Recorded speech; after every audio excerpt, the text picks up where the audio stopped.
sebenarnya dinamika pilkada Jawa Timur sebenarnya tidak lebih lebih lebih ramai dibandingkan juga Jakarta. Sama lah sebenarnya.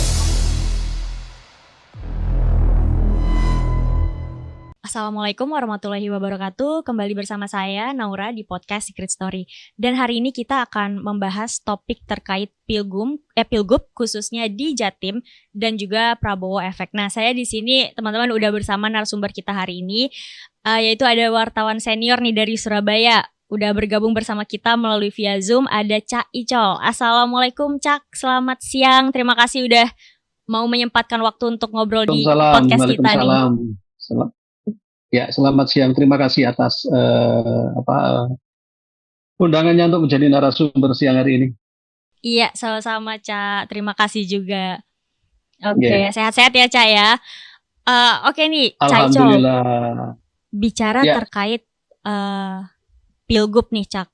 Boleh diceritakan sedikit nggak situasi hari ini di Jatim seperti apa menjelang pilkada dengan kita sudah tahu ya adanya 3 kandidat perempuan nih sebagai cagup di Jatim. Silakan Tiga Sri Kandi. Ya. Terima kasih Mbak siapa ya? Naura Cak, Naura aja panggilnya. Mbak Naura ya. Terima kasih. Saya diberi kesempatan untuk hadir di podcast kali ini. Kita bicara tentang bagaimana sih konstelasi politik pilkada di Jawa Timur ya. Ada 3 calon, ada incumbent Ibu Khofifah Indar Parawansa dan Mas Emil Dardak.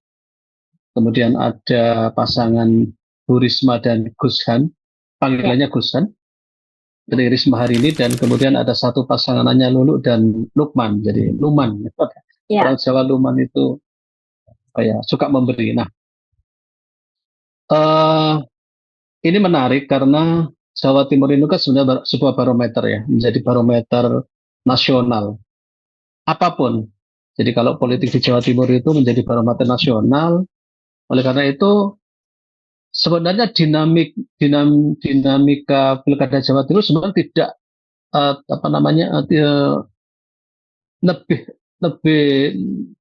lebih ramai dibandingkan juga Jakarta. Sama lah sebenarnya.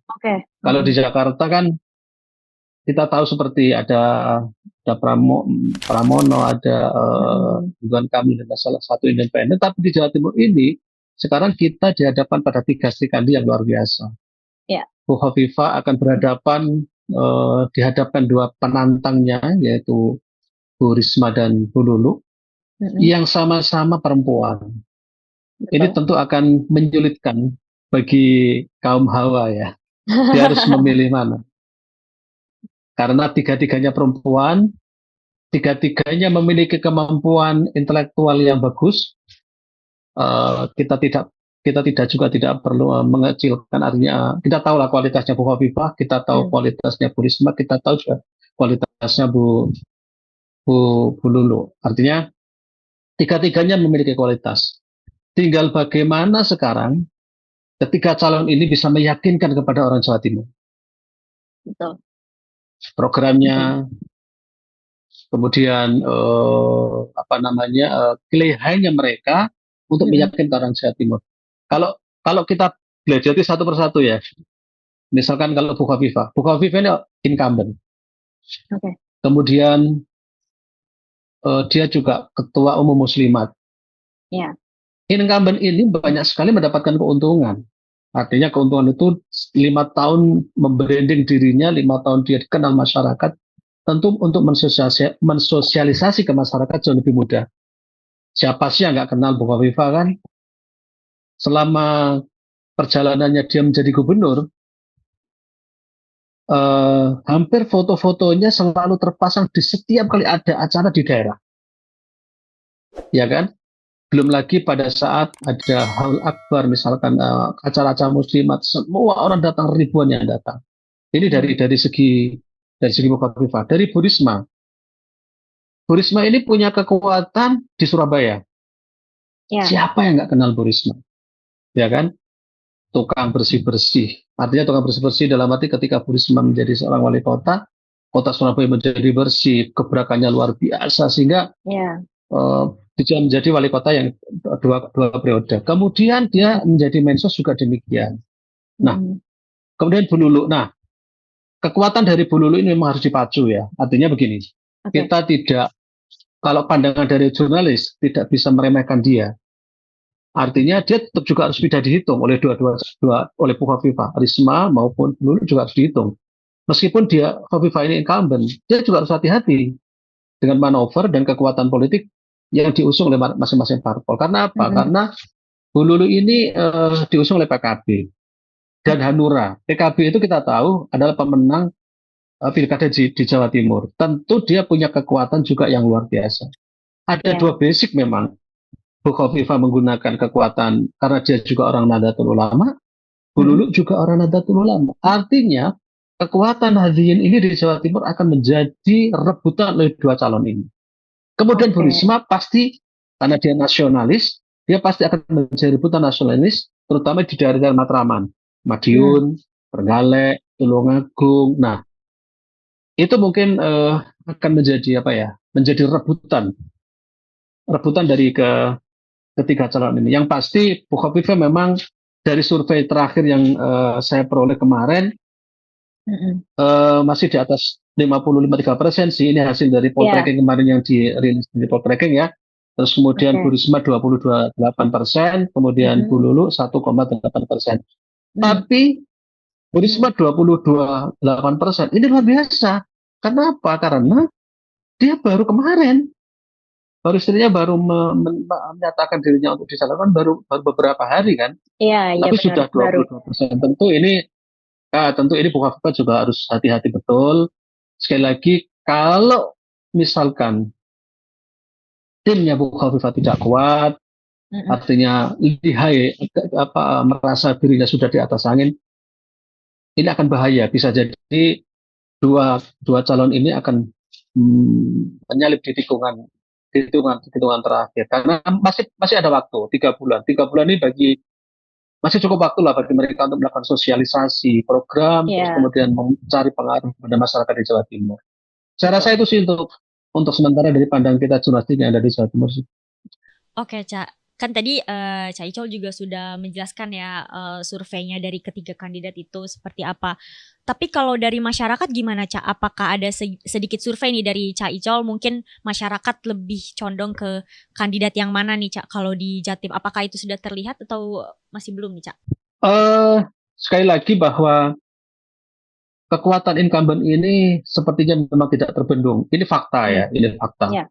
Ini fakta, artinya Bu Khofifah memang luar biasa dengan didukung oleh sekitar 16, lupa saya berapa ya, 16 partai politik ya. Yeah. Ada Demokrat, ada Gerindra, ada PAN, hampir semua partai politik mengusung dia, ya kan? Termasuk Gerindra. Nah, tentu ini punya kekuatan yang luar biasa. Pasti dia juga akan merahkan resources yang mereka partai politik yang dimiliki di daerah-daerah.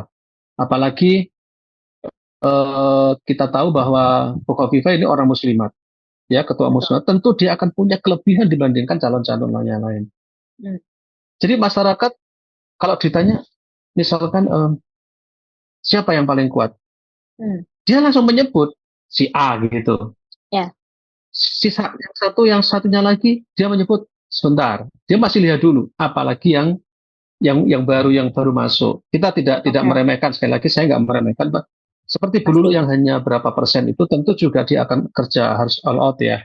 Betul. Karena untuk menaikkan elektabilitasnya tidak mudah. Artinya Bu Khofifah sekali lagi di sini punya nilai lebih. Nilai lebih selama 5 tahun memimpin, dia pasti sudah dikenal masyarakat. Karena saya yang istilahnya ngepost di pemerintah provinsi ya.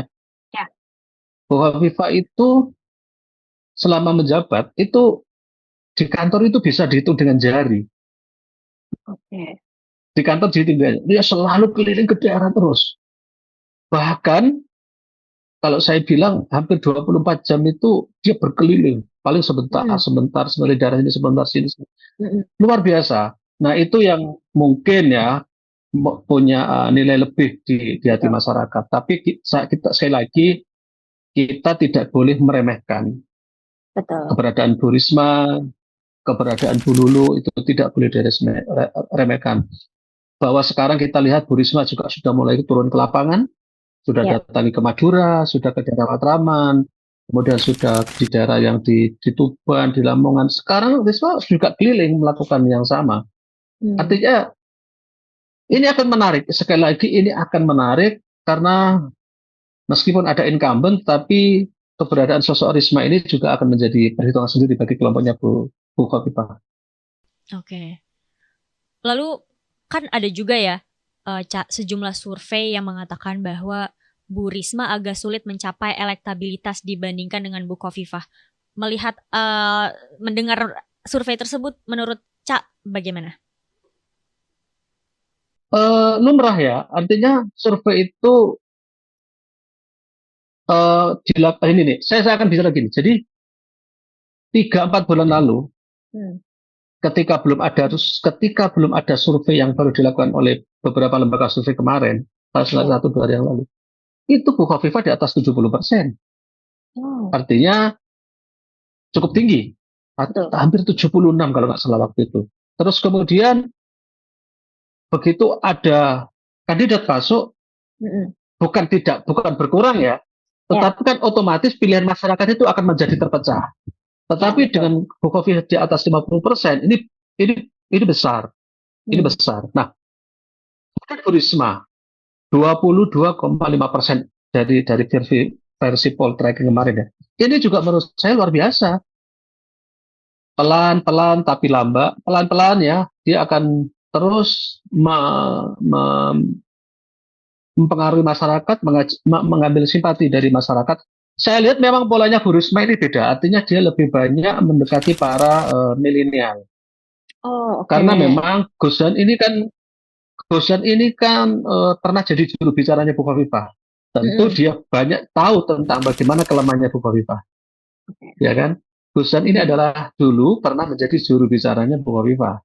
Dia pasti banyak tahu tentang kelebihan yang dimiliki. Sekali lagi, dan Gus Dan juga tokoh Nahdlatul Ulama, dia juga seorang yang kiai lah ya. Jadi artinya mungkin bisa jadi keberadaan Gus Dan itu juga bisa menarik elektabilitas dari Bu Risma. Jadi terdongkrak keberadaan elektabilitasnya Bu Risma. Jadi pelan-pelan. Sekali lagi, kalau saya katakan Bu Khofifah harus hati-hati, harus waspada bahwa seorang incumbent itu kalau misalkan di atas harusnya ya, dengan ada saingan dua ini, itu bisa di atas 60% lah. Kalau masih 50%, sementara yang satunya itu 22% dalam waktu 3 bulan, memang sangat berat, tapi tidak mungkin. Artinya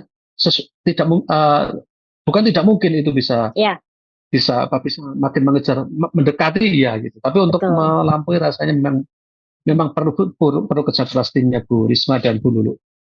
Oke. Lalu bagaimana dengan pasangan Bu Lulu nih, Cak? Apakah mereka memiliki peluang yang sama besarnya seperti Bu Khofifah karena diusung oleh PKB ya, yang sepertinya sudah memiliki basis elektoral juga di Jaktim? Iya, Bu Lulu ini adalah calon yang diusung oleh PKB. Dia dari Jawa Tengah, DPRD Jawa Tengah kalau nggak salah. DPR ini pemilihan Jawa Tengah kalau nggak salah. Dan dia tahun ini gagal. Kemudian masyarakat tidak banyak tahu tentang siapa Lulu. Masyarakat tidak tahu pasangannya siapa Lukman. Ini menurut saya perlu kerja keras yang luar biasa. Teman-teman dari PKB tentu juga harus bekerja keras, meyakinkan kepada masyarakat bahwa iki pilihanku, misalkan, iki programku, ini program saya, ini programnya Lulu, akan diapresiasi seperti apa. Itu PKB sangat kerja keras, meskipun menjadi pemenang pilkada di Jawa Timur. Tapi selagi itu bukan quote and quote, bukan jaminan bahwa calon yang dia yang dia usung itu akan menjadi pemenang atau dibutuhkan kerja keras untuk bisa menyaingi kedua calon yang lain. Sekali lagi bahwa kelemahan dari Bu Lulu itu adalah orang belum banyak kenal dan ini butuh waktu. Ini sangat butuh waktu panjang dengan sisa waktu 3 bulan sampai nanti pada masa pencoblosan 20 November ya. 20 Oktober atau November itu tentu sangat dibutuhkan kerja keras dari teman-teman PKB. Nah, sekarang ini saya lihat Bu Lulu juga sudah mulai turun di beberapa daerah, menemui masyarakat, kemudian kemarin juga dan mengeluarkan statement-statement yang tanda petik menyerah kepada incumbent. Menyerah dalam arti menyerah tanda petik ya, artinya misalkan program ini kurang, ini kurang gitu kan.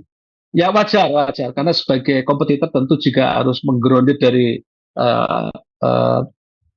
incumbent atau calon lain kan untuk bisa menarik simpati masyarakat. Meskipun juga ada janji-janji yang akan dikeluarkan seperti kemarin dia akan menjanjikan peranan UMKM akan diperkuat, kemudian juga dia mendatangi pasar dan sebagainya. Artinya dia sekarang lagi kerja keras ini Bu Lulu ini sama Mas Lukman untuk meyakinkan kepada masyarakat. Itu Mbak Nora. Nah, banyak juga opini-opini yang beredar nih Cak terkait PDIP dan PKB yang pecah kongsi di Pilkada Jatim tahun ini. Pandangan Cak, siapa yang akan diuntungkan dari kongsi ini gitu? Karena banyak yang beredar di artikel, berarti ada satu pihak nih yang akan diuntungkan karena PDIP dan PKB pecah seperti itu.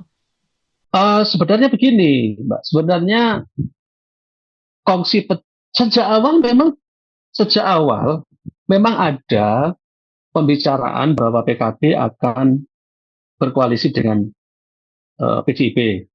Tapi pasca keputusan Mahkamah Konstitusi, di mana PDIP sebagai pemenang pemilu kedua setelah PKB, dari dulu PDIP tidak pernah tidak mencalonkan. Betul, iya. Dari dulu. Pasti mencalonkan kadernya sendiri. Dari dulu, mulai dari zamannya Pak Dekarwo, ya, itu juga meskipun Pak Dekarwo waktu itu pemenang jajak pendapatnya di PDI kan pernah menang ikut dia, tapi akhirnya tidak dicalonkan, akhirnya memilih calon lain. Jadi selalu PDIP ini mencalonkan dari kadernya sendiri, belum pernah mencalonkan dari kader lain, kecuali kemarin ketika itu Gus Ipul bergandeng, bukan sekali, ketika itu Gus Ipul sama Mas Anas, tiba-tiba Mas Anas ada masalah, terus kemudian diganti sama Putih. Nah, tetap kader lain kan, kader PDI sendiri kan. Jadi PDI ini sebenarnya ketika MK memutuskan itu angin segar bagi PDI untuk mencalonkan. Tapi kalau misalkan tidak, tentu akan sulit karena tidak mencukupi ya, Ya, bisa jadi di last minute PKB sama PDI. Tapi begitu ada MK, otomatis dia akan sendiri. Nah, sejak awal PKB memang punya untuk mencalonkan sendiri dan pasti itu mencalonkan sendiri. Itu sih sebenarnya jadi semuanya bermuara dari keputusan Mahkamah Konstitusi yang memperbolehkan partai itu bisa mencalonkan sendiri, suaranya di atas 7,6% ya kan salah. Nah, itu muaranya di situ. Sebenarnya. Ya, kalau yang lain-lain kan karena sudah terlanjur memberikan rekomendasi dan kemudian dia melihat elektabilitasnya incumbent cukup besar, dia tidak akan menarik diri karena dia juga butuh pengaruh itu. Saya rasa itu Mbak Nora. Oke, Cak. Tapi menurut pandangan Cak, di antara Bu Risma dan Bu Lulu, kira-kira siapa nih, prediksi aja nih Cak, yang bisa menyalip Bu Khofifah? Kalau pandangan pribadi saya menyatakan Bu Risma paling kuat. Oke, baik. Bu Risma punya kans besar. Sebab gini, di Surabaya aja mungkin bisa jadi mungkin tipis akan terjadi tipis lah. Pasti persaingannya akan tipis di Surabaya karena orang Surabaya itu sudah nama Risma itu sudah berada di mulutnya, sudah nempel gitu. Jadi iya sudah nempel. Jadi artinya siapa calonnya Bu Risma? Pasti memori warga Surabaya itu pasti pada dulu wali kota 2 periode, dulu ini adalah orang yang buat taman, dulu itu Iya, begini. Jadi memorinya akan keluar lagi. Dan betul. yang kedua adalah militansi teman-teman PDIP yang ada di Surabaya. Hmm. PDIP sampai detik ini kan masih juara, meskipun perolehan Mm-mm. kursinya turun di Surabaya. Ya. Tetapi PDIP masih menjadi pemenang pemilu yang ada di Surabaya. Kuat sekali kalau PDIP. Jadi menurut saya di Mm-mm. antara Bu Lulu sama Risma, siapa sebenarnya yang akan bisa menjadi pesaing kuat? Saya pikir Bu Risma akan menjadi pesaing kuat. Dan kawasan-kawasan Ngawi, Matraman seperti Tulungagung, Ngawi, terus kemudian Trenggalek, itu kan kawasan-kawasan Matraman. Ya. Kekuatan-kekuatan PDI di Ngawi terutama itu sangat besar, karena di situ ada wakil ketua DPD PDI Pak Kanang Oh, yang juga oke. pernah menjadi bupati di situ, Mm-mm. itu juga kuat. Artinya ya Bu Khofifah harus kerja keras juga lah. Bu Risma juga harus kerja keras untuk bisa bisa menyaingi elektabilitas Bu Khofifah dengan rentang waktu 3 bulan ini, tentu waktu yang sangat pendek sebenarnya, Mm-mm. dan itu harus kerja keras, terutama Betul. teman-teman PD harus mengerahkan resources yang dia miliki, dan yang paling penting adalah jualan programnya. Oke. Dia mau di masyarakat Jawa Timur ini mau dikasih apa kalau misalkan Bu Risma jadi, Mm. kan? Iya, ya.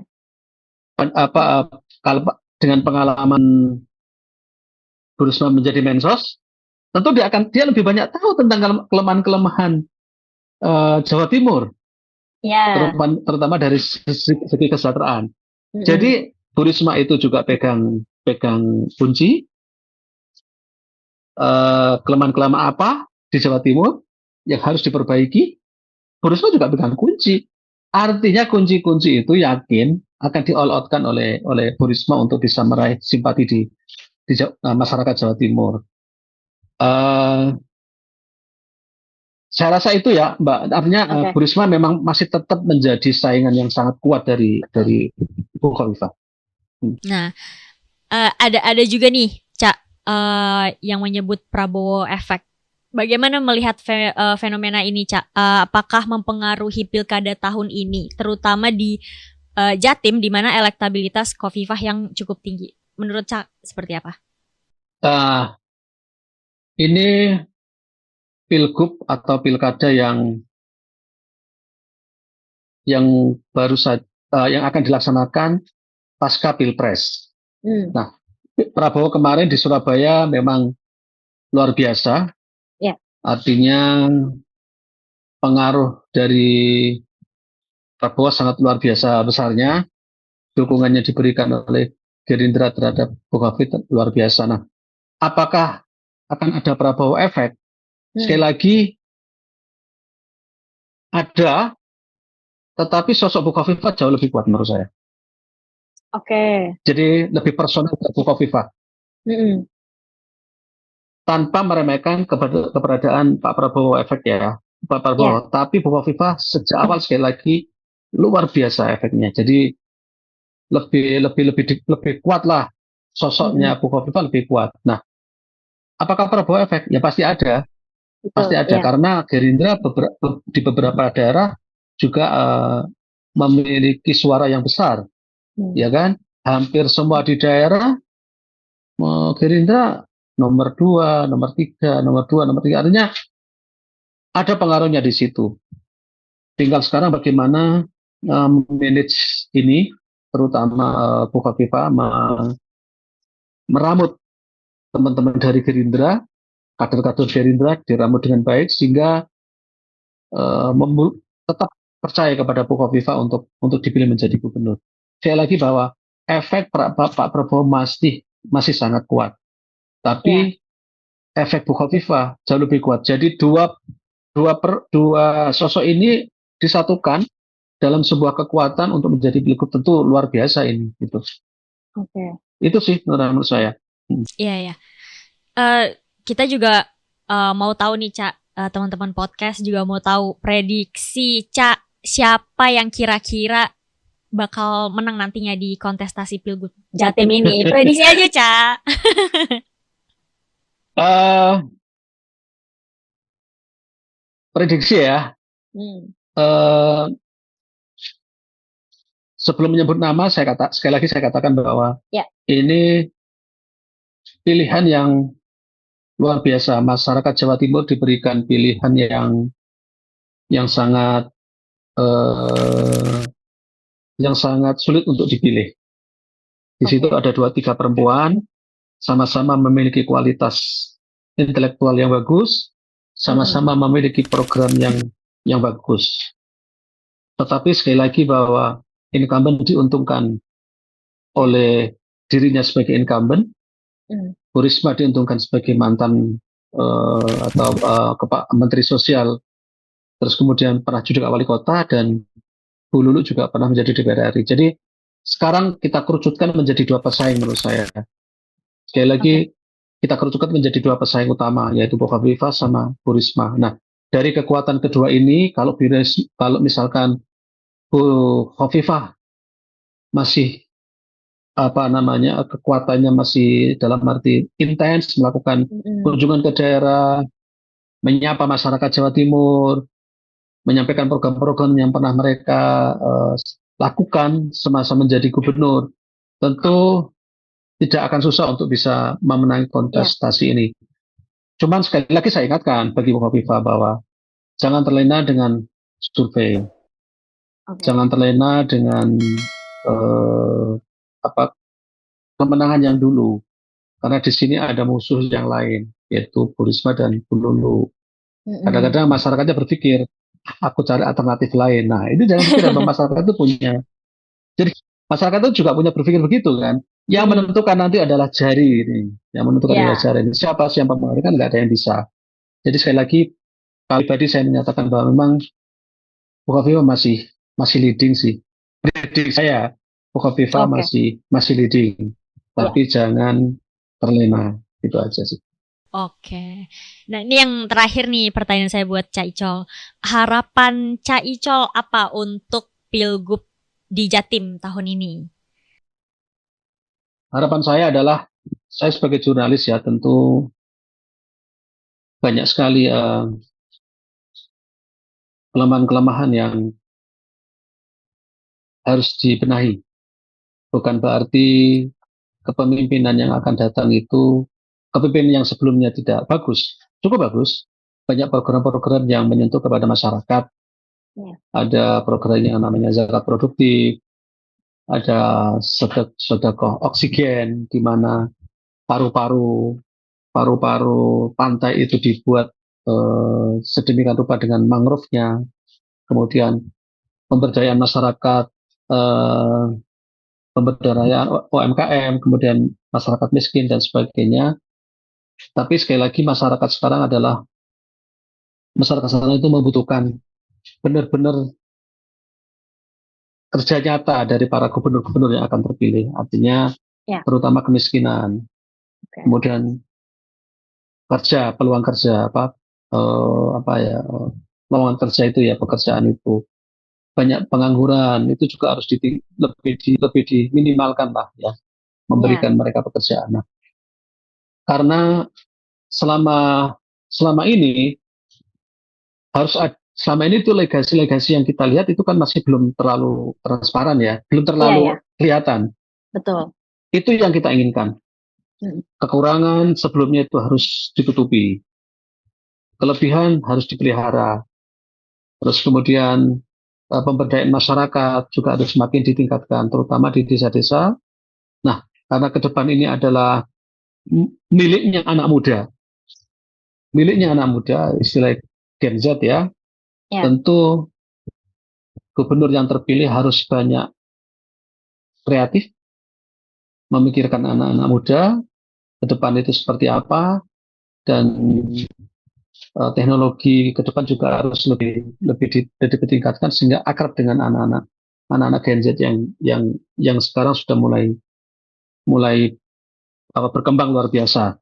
Itu yang harus dipikirkan. Memang banyak sekali PR-PR yang harus dikerjakan oleh gubernur terpilih. Banyak sekali, terutama kesejahteraan masyarakat, kemudian penanggulangan kemiskinan ekstrim, meskipun kemarin sudah mendapatkan penghargaan dari pemerintah pusat karena mampu menurunkan penurunan ekstrim yang luar biasa. Tapi sekali lagi itu butuh kerja keras lagi untuk bisa lebih baik lagi lah. ke depannya. Siapapun yang akan pergi, apakah Bu Khofifah, apakah Bu Risma, apakah Bu Lulu, PR itu sangat sangat banyak. Dan yang paling penting adalah 3 sektor: kesehatan, pendidikan, dan ekonomi. Pendidikan, masyarakat berharap pendidikan murah, kemudian di sektor ekonomi juga demikian, harus tumbuh lebih berkembang, dan yang penting juga adalah yang terutama kesehatan ya. Kesehatan itu juga diperhatikan, jangan sampai masyarakat itu kesulitan untuk berobat. Dulu ada, kalau sekarang itu kan ada BPJS ya, dulu ada BPJS daerah. BPJS daerah itu, ya ada BPJS, saya lupa sih namanya dulu itu ya, jaminan kesehatan daerah, di mana kombinasi antara BPJS dengan daerah. Artinya mereka yang tidak tercover oleh BPJS, di-cover oleh pemerintah provinsi. Sehingga hampir semua masyarakat miskin yang ada di Jawa Timur ini ketika sakit, dia tidak gratis, tidak bayar karena di-cover oleh pemerintah provinsi.